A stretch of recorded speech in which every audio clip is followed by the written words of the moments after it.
My brother announced at Thanksgiving, "I'm opening a restaurant using the $100,000 Grandma left me." Everyone clapped. Grandma left him $0. She left me $890,000 to help your brother if he ever grows up. He borrowed Grandma's signature. I smiled, said nothing. 3 weeks later, when the police arrived at his grand opening, the first time I realized my brother was willing to lie in public with my kid standing right there was Thanksgiving. We were squeezed into my parents' dining room, like always. The table was too small. The turkey was dry, and my mom had candles lit like we were filming a commercial. My son Noah sat next to me in his nice sweater, the one that itched his neck. He was quiet like he always got around my family. He brought a little card he made for Grandma's place setting. Even though Grandma had been gone for 6 months, he wrote, "I miss you. I saved you a seat." He slid it under her old napkin ring and smiled like he'd done something important. My brother Ryan waited until everyone had food on their plates before he stood up and clinked his glass. He didn't say a prayer. He didn't toast family. He didn't even mention Grandma. He grinned like he was on a stage and said, "Big news. I'm opening a restaurant." People actually gasped like he'd announced a baby.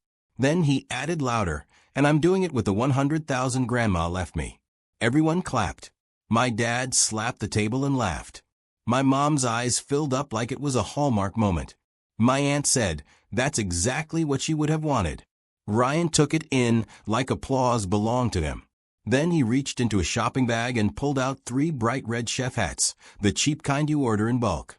He handed them to my sister's kids. "Junior kitchen crew," he said. They screamed and put them on immediately. Noah's eyes flicked toward the bag. He didn't ask. He didn't reach. He just watched, hopeful in that careful way kids get when they've learned not to expect much. Ryan looked right past Noah like he wasn't there. My mom noticed and made a little face at me like, "Don't start." Then Ryan said, "It'll be a family business. Real family, people who show up," and he smiled when he said it. Noah's cheeks went pink. He stared down at his mashed potatoes and started pressing his fork into them over and over like he could disappear into the plate. I felt my throat tighten so fast I could barely swallow. I wanted to stand up. I wanted to say, "My kid is sitting right here." But I didn't. Because in that exact moment, with everyone clapping for a lie, I understood what Ryan was doing. He wasn't just announcing a restaurant. He was marking territory. And my kid was the one he always chose to step on. I smiled because I had spent most of my life learning how to smile through it. I cut my turkey. I took a sip of water. And I said nothing. Not at the table. Not then. I'm Eric. I was 39 at the time.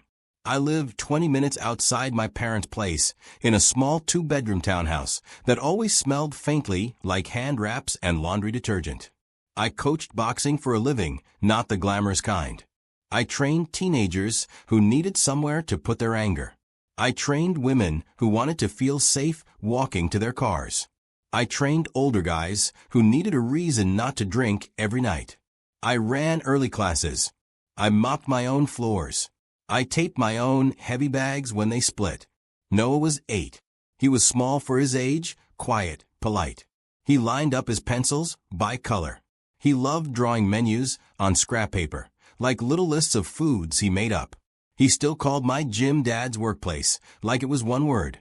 His mom wasn't in the picture. That's the cleanest way to say it without opening a whole other wound. It had been me and him for years. My family loved to talk about how hard that must be. Then they'd turn around and treat Noah like he was a guest who stayed too long. Ryan, on the other hand, was always the main character. If you asked my parents, Ryan had potential. If you asked me, Ryan had a pattern. He'd show up with big ideas and empty pockets. And somehow, I'd be the one plugging holes, while everyone called it helping family. It started small. Can you spot me 200 until Friday? Then it was my car insurance is about to lapse. Then I'm behind on rent just this month. My parents were always involved like a relay team passing guilt. My mom would call me with that soft voice she used when she wanted something.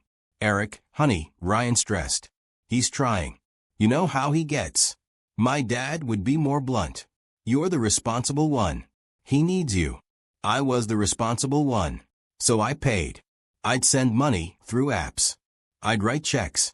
I'd cover a bill and tell myself it was temporary.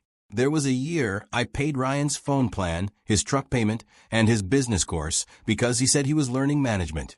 That course turned out to be a weekend seminar at a hotel with free donuts. When Noah was 5, I still had a joint account with my mom because years earlier, she'd helped me set one up when I was barely scraping by. She called it our family cushion. What it really was a funnel. Every time my parents needed a little help, it came from that account. Every time Ryan just needed a boost, it came from that account. I was the one putting money in. They were the ones taking comfort out. And the whole time, they acted like I was lucky to be included. Noah noticed more than he ever said. He noticed how Grandma's house had framed photos of the other grandkids in the hallway, and none of him. He noticed how Ryan's kids got loud birthday parties at my parents' place. And Noah got a grocery store cake with happy birthday written crooked. He noticed how my mom would say, "Give Grandma a hug," to the other kids. But with Noah she'd say, "Oh, he's shy." Like it was a flaw. I kept telling myself things would balance out. I told myself Ryan would grow up. I told myself my parents would soften. I told myself Grandma saw the truth because Grandma always had. Grandma was the only one who ever looked Ryan in the eye and said, "Stop lying." She was the only one who ever put her hand on Noah's head and said, "You're a good boy." When she got sick, I was the one driving her to appointments. Not because I was a saint, because Ryan couldn't get off work, which was a polite way of saying he didn't have steady work. Because my parents were too overwhelmed, which was a polite way of saying they were tired, and it was easier if I handled it. I took Grandma to chemo. I sat in waiting rooms with a bag of pretzels and my gym schedule on my phone.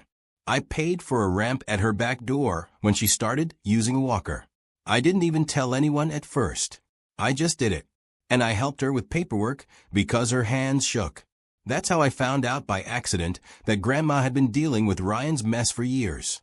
There were old bank statements with overdraft fees circled in pen. There were notes in the margins. Little angry reminders to herself. Ryan took $2,000 again. Signature looked wrong. Need to lock checks. The last year of her life, she started keeping her checkbook in a tin in the freezer. That's not a joke. In the freezer. Because she knew Ryan wouldn't look there. That's what kind of potential my brother had. A month before Grandma passed, she asked me to come over alone. No Noah. No parents, just me. She sat at her kitchen table, wrapped in a blanket, and slid an envelope across to me. "I'm not asking you to open it now," she said, "but I'm asking you to listen." I listened. She said, "Your brother will try something. I don't know what, but he will." She said, "Your mother will cry. Your father will yell. They will tell you to fix it." She reached for my hand, and her fingers felt like paper. Then she said, "Don't let them use Noah to pull you back in." My eyes burned. I nodded because I couldn't talk. And then she said the line I never forgot. "I left you what I left you because you already pay for everyone. I'm giving you a chance to stop." I didn't know what she meant until after the funeral. The will reading was in a plain office with beige walls and a bowl of mints no one touched. Ryan showed up late wearing cologne like he was going on a date. My mom dabbed her eyes the whole time. My dad sat rigid, jaw tight. Noah sat next to me with his feet swinging, clutching a little toy car. The attorney cleared his throat and started going through the document. There were small gifts. A few cousins got $5,000. My aunt got Grandma's jewelry. Then he got to Ryan. He paused like he already knew it would get loud. To my grandson Ryan he read, "I leave $0." Ryan laughed at first like it was a prank. Then the attorney continued, "To my grandson Eric, I leave $890,000. My mom made a choking sound. My dad's head snapped up. Ryan's face went blank, then red, then twisted like he'd been slapped. The attorney held up a separate letter. "There is also a note." He read it out loud to Eric. "Help your brother if he ever grows up." That room went silent in the worst way. Ryan's eyes locked on mine like he wanted to climb across the table. My mom whispered, "She didn't mean that." My dad said, "That's not right." And I sat there with Noah's warm little hand in mine and understood exactly what Grandma meant. She didn't give me money because she trusted me to be generous. She gave me money because she trusted me to finally say no. After that day, my family story changed. In their version, Grandma had lost it at the end. In their version, Ryan was robbed. In their version, I was lucky and luck meant I owed everyone. My mom started calling the inheritance family money like it was a pot of soup we all shared. Ryan started dropping comments immediately. "Man, Grandma really did you solid, or so what are you doing for the family?" My dad didn't even pretend. He said, "You have to help your brother now." Grandma put it in writing. He said that like a command, not a request, not even a discussion. And that's where the real pattern showed itself, because it wasn't just that they wanted me to help. It was that they felt entitled to decide what help meant to them. Help meant I fund Ryan's life, while my kid keeps getting pushed to the edge of every room. Ryan came to my gym one morning, leaned on the front desk like he owned the place, and said, "Listen, I'm not asking for much." He always started that way. Then he said, "I need 100 grand. I actually laughed because I thought he was messing with me. He didn't laugh back. He said, "Rest build out, equipment, lease deposit. You'll get it back." I asked, "From what income?" He said, "From the restaurant, obviously." I said, "Do you have a business plan?" He shrugged. "I have a vision." That word vision, like I was supposed to clap. I told him no. Not loudly, not dramatically. Just no. His smile dropped. He leaned closer and lowered his voice. "You know what Grandma wrote?" He said, "Help your brother." I looked at him and said, "When you grow up." He stared at me like he didn't know what to do with a boundary that didn't come with a lecture. Then he did what he always did. He went around me. He went to my parents, and my parents came to me. My mom cried on the phone. My dad showed up at my gym and cornered me near the heavy bags, while teenagers pretended not to listen. "You're embarrassing your brother," he said. I wiped sweat off my hands and said, "I'm not funding him." My dad's face tightened. He said, "Then you're choosing money over family." I didn't answer that because I finally understood the truth. They had been choosing money over me for years. They just called it family. That brings me back to Thanksgiving. Ryan was standing in my parents' dining room claiming Grandma left him 100,000. Everyone clapped like they were at a ribbon cutting. Noah sat there small and quiet, watching my brother hand out chef hats like status symbols. I smiled. I said nothing because Ryan didn't just lie. He lied with a specific number, a clean, confident number. The kind of number you use when you think you can back it up. And I had a sinking feeling in my gut that he thought he had backed it up. After dessert, while the adults drifted into the living room, Noah stayed at the table, tracing the edge of Grandma's napkin ring. I asked him if he was okay. He nodded too fast. Then he said, "Uncle Ryan doesn't like me." It wasn't a question. It was a conclusion. I swallowed hard and said, "That's not your fault." Noah shrugged like he already knew adults didn't fix things. Then he said, "Grandma did."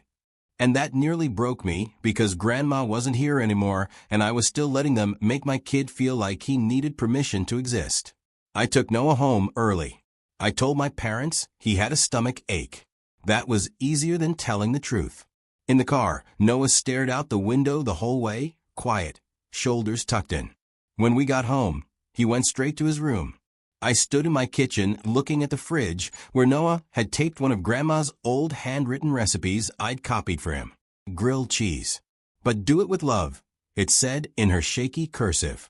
I took a breath, grabbed my phone, and did the one thing I'd been avoiding because I knew it would blow up my whole family. I called Grandma's attorney. The next morning, I sat in a small office again, but this time it wasn't beige and polite. It was practical. The attorney, Mr. Feldman, slid documents across his desk like he'd been waiting for me to catch up. "I'm glad you came in," he said. I told him what Ryan said at Thanksgiving. The exact words, the exact number. Mr. Feldman didn't look surprised. He nodded once and said, "We need to talk about a filing that came in 2 weeks ago." He turned his screen toward me. There was a document with Grandma's name on it. A request for an early distribution from the estate. $100,000. My stomach dropped. Mr. Feldman pointed to the signature. "Do you recognize that?" he asked. I stared at it. It looked like Grandma's signature if you squinted. But Grandma's signature had a certain wobble at the end. A small loop she always made, even when her hands were shaking. This one didn't have the loop. This one looked like someone drew her name the way they remembered it. I didn't say anything for a moment because I could feel heat rising behind my eyes. Then I asked, "Did this go through?" Mr. Feldman said, "We flagged it. We held it. I wanted you to see it." He paused, then said gently, "Eric, this is forgery." My hands went cold. I thought about Grandma hiding her checkbook in the freezer. I thought about her telling me he will try something. I swallowed and asked, "What happens now?" Mr. Feldman said, "That depends on what you want to do." I stared at the paper again. Then I thought about Noah at the Thanksgiving table, pressing his fork into mashed potatoes like he didn't deserve to look up. I thought about Ryan saying, "Real family." And something settled in me. Not rage, not drama, just clarity. I said, "I want to report it." Mr. Feldman nodded like he'd expected that too. He handed me a card and said, "Here's the detective assigned to estate fraud cases in your county. If you want to do this, do it clean." So I did. That was my boundary. One clean financial move, not a speech, not a threat, a report. That afternoon, I sat across from a detective in a small station office that smelled like burnt coffee. I brought the documents. I brought copies of Grandma's old signatures from checks she wrote to the utility company. I brought the note she'd written to me. I didn't add drama. I didn't exaggerate. I just told the truth. The detective, a woman with tired eyes and a neat bun, studied the pages. Then she said, "Has your brother had access to her paperwork?" I laughed once without humor. I said, "He had access to her whole life." She nodded slowly and said, "Okay, we'll take it from here." She had me sign a statement. I signed it calmly. My hand didn't shake. I walked out of the station, sat in my car, and stared at my steering wheel for a full minute before I started the engine. Then I drove to pick up Noah from school like it was a normal day, because for him, it needed to be normal. For once, I wasn't going to make my child carry my family's mess. The fallout started within hours, like someone hit a hornet's nest. My mom called first. I didn't answer. She texted, "Call me. It's urgent." Then my dad, then Ryan, then my aunt. Then a cousin I barely talked to. By dinner, my phone was a blinking brick of missed calls. I fed Noah mac and cheese, the kind from a box, because I didn't have the energy to cook. He sat at the counter in his socks, drawing another menu on scrap paper. He wrote, "Grandma specials" at the top. I watched him for a second and felt my chest tighten again. But this time, it wasn't helplessness. It was resolve. After Noah went to bed, I finally checked voicemail. It was my dad. His voice was low and furious. "What did you do?" he said. "Your mother is crying. Ryan says, you're trying to ruin his future. Call me back right now." Then my mom's voicemail. Soft crying. Then anger underneath it. "Eric, please." She said, "You're taking this too far. He's your brother. You're supposed to help him." She didn't say, "Did he forge Grandma's signature?" She didn't say, "Is this true?" She didn't say, "I'm sorry Noah was hurt." She said, "You're supposed to help." That's what they always said. Like my role was a utility, like I was a function. The next day, Ryan showed up at my gym. He came in during a beginner class while I was holding mitts for a kid who was finally learning how to keep his hands up. Ryan didn't care. He walked right onto the mat like rules didn't apply to him. He got close and hissed, "Are you kidding me? Police over family money." I lowered my hands, told the kid to take a water break, and stepped closer to Ryan so no one else could hear. I said, "You forged your signature." Ryan's eyes flicked just once, like his brain did the math, and realized I knew. Then he did what he always did when cornered. He tried to charm his way out. He said I was going to pay it back. I stared at him. He added, "You have almost 900,000, Eric." Come on, there it was. Not denial, not remorse, just entitlement. I said calmly, "Don't come here again." His face twisted. "You're really going to do this?" He snapped. In front of your kid. And that was the part that made my hands curl into fists, even though I didn't raise them, because he always used Noah like a shield, like a bargaining chip. I leaned in and said, "Quiet. You already did it in front of my kid." At Thanksgiving, Ryan's mouth opened, then shut. He stepped back like he wanted to yell, but he didn't want witnesses. So he did what my family always did. He left and made me the villain somewhere else.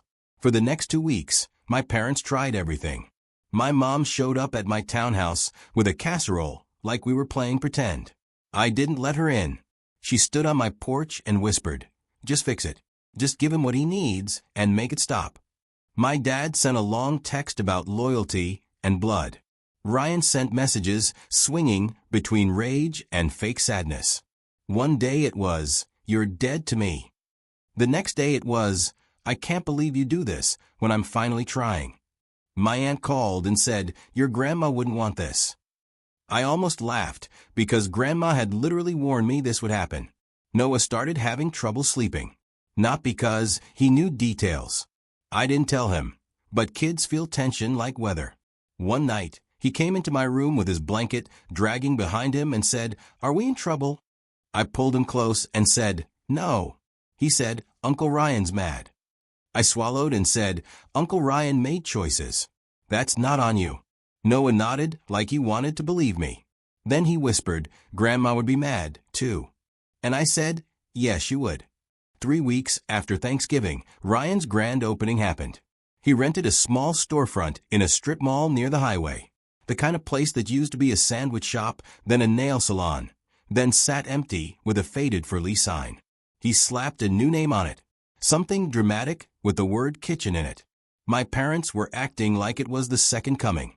My mom texted me that morning, "Today is a big day. Don't be cruel." My dad texted, "If you show up, behave." I didn't respond. I wasn't going to fight, not to gloat. I didn't want Noah anywhere near that place. But I did drive past not because I wanted revenge, because part of me still couldn't believe my brother would set a grand opening date when there was an active fraud investigation. It felt like watching someone build a house on sand and act surprised at the tide. I parked across the lot, far enough away that no one would notice my car. The restaurant had balloons tied to the railing. There was a little red carpet runner leading to the door like he was opening a movie premiere. My mom stood out front in a dress she'd probably bought just for this. My dad was shaking hands with people like he owned the place. Ryan was near the entrance grinning, hugging someone, playing the role. And I'll give him this. He looked happy. He looked like a man who truly believed he could fake his way into a new life. Then 2 police cars pulled into the lot. Not speeding, not sirens, just steady, certain. They parked right in front. Ryan's grin faltered. My mom's hand went to her chest. My dad stepped forward like he could stop the world with authority. One officer got out, then another. They walked up to the entrance, asked Ryan his name, and I saw Ryan's shoulders shift. He tried to laugh. He tried to do that charming shrug, but the officer didn't smile. He pulled out paperwork. Ryan's face changed. It wasn't anger yet. It was fear. The kind of fear that shows up when you realize the story you told isn't going to work. People started whispering. Phones came out. My mom was saying something too fast, too high, like if she talked enough, she could cover it. My dad looked like someone punched him in the gut. Ryan tried to step back inside. The officer stepped with him. Then another officer moved to the side like they'd done this 100 times. And right there, under his grand opening banner, in front of everyone who'd clapped for him at Thanksgiving, my brother was handcuffed. I didn't feel joy. I didn't feel triumphant. I felt tired. And I felt a strange, quiet sadness that my family had spent so long protecting a man who would steal from a dying woman and still demand applause. My mom turned and looked around wildly, like she expected to spot me, like she expected me to jump out and fix it. I stayed still. I watched for a moment longer, then put my car in drive and left. That night, my phone exploded again. My mom called, sobbing. My dad left a voicemail that was mostly shouting. Ryan's wife texted me a string of insults, and then somehow a plea. "This is your fault. Then please tell them to stop." like I had summoned the police out of spite instead of reporting a crime. My aunt sent a message that said, "How could you humiliate your mother like this?" That one hit me for about 2 seconds. Then I remembered Noah's face at Thanksgiving. I remembered my brother saying, "Real family." And I typed one sentence back to the group chat, the family one I'd been muted in for years. I won't fund a family my kid isn't part of. Then I turned my phone off. The real consequences weren't just legal. They were personal. My parents didn't come by for weeks after that. Not with casseroles. Not with speeches. They were embarrassed. And in my family, embarrassment mattered more than harm. Ryan's restaurant never opened. The balloons stayed tied to the railing until they sagged. Someone took down the banner after a couple days. Probably the landlord. My mom tried one more time a month later to slip back into my life like nothing happened. She showed up at my gym during a quiet hour, holding a bag with Noah's name on it. Inside was a chef hat, a nicer one than the cheap red ones, and a little notebook that said recipe journal. She smiled like she'd solved it, like this was a fix. I stared at the bag and felt something harden in me. Not cruel, just finished. I said, "You watched him get left out." My mom's smile wobbled. She whispered. Ryan was excited. It wasn't about Noah. I nodded once. "That's the problem," I said. She started crying. Quiet, controlled. Then she said the line I'd heard my whole life. "We're family." I looked her in the eye and said, "Family doesn't use me as a wallet and treat my kid like an afterthought." She flinched like I'd slapped her, but I didn't raise my voice. I handed the bag back. I said, "Take it with you." Her mouth opened. I added, calm, "You don't get to buy him back with a hat."